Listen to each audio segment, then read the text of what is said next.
Do you see a lot of visitors on your website but no sales? In this video, I'm going over what could be causing this and more importantly, how to fix this. Today, we're going to talk about the common problems faced by many online businesses. Getting traffic but no sales. This can be very discouraging, but don't worry, there are ways to fix it and get sales flowing in. First, we have a look at the traffic source.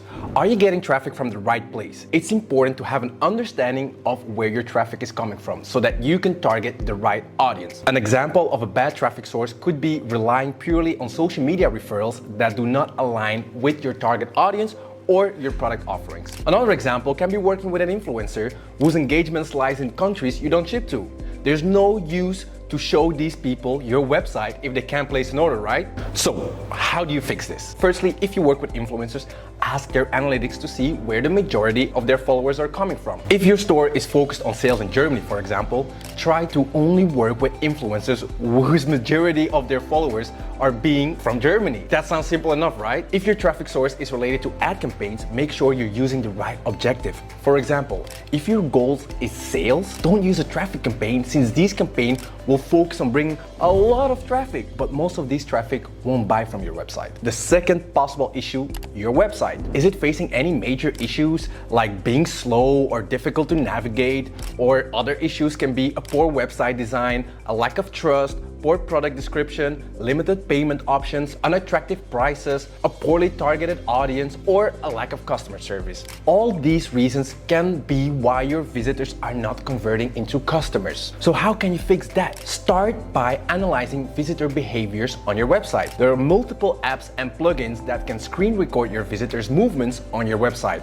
This is mind-blowing, right? On my own Shopify website, I use the app Lucky Orange, which helped me see where my visitors got stuck and left on my website. I would go over each recording and find patterns. If you find pattern, you can find what to adjust. For example, if I see many people click on a particular product, scroll the entire page and not add the product into their cart, this might mean they are looking for more information to convince them. You can do this by displaying your reviews more clearly, creating more trust by adding trust badges, and adding more social proof, just to name a few examples. So I mentioned websites being slow a few minutes ago. If you're not sure how fast or how slow your website is, try Google Page Speed Test. You'll get a review of your page speed, and if your page is slow, it will even show you what's causing your website to be slow. Another tip that helped us personally is adding a chatbot on your website, so visitors can ask questions and chat with you. This way you can find out what is holding your customers back from placing an order. And more importantly,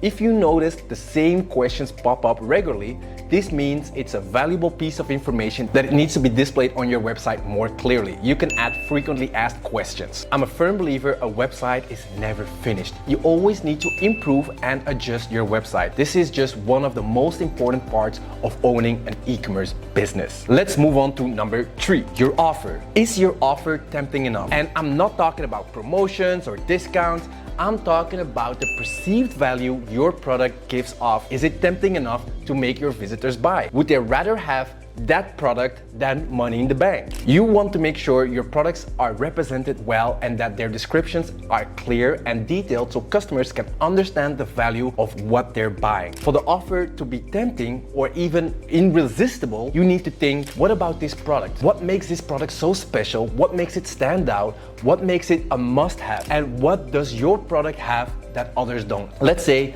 you see many add to carts but no converted sales. What happens between the add to cart and the abandonment of the cart? Did the customer see the value in your product? Was the customer scared away by your price? Or was it the shipping price that all of a sudden popped up that scared them away? If so, you need to find a way to show your customers the value of your product and that it's more worth than money and the shipping prices. Higher quality of images could help, different tones of voices, more information. All these factors can help elevate the perceived value of your product. Create an experience for your visitor. Lastly, let's not forget about lead generation and lead nurturing. If you're not capturing leads or nurturing them properly, it could be the reason why you're not making sales. Find a way to capture your visitors' email address by allowing them to sign up for a newsletter. We offer our visitors a 10% discount on their first order if they leave their email address behind. That way, if they don't purchase right away, we still have a chance of persuading them via email.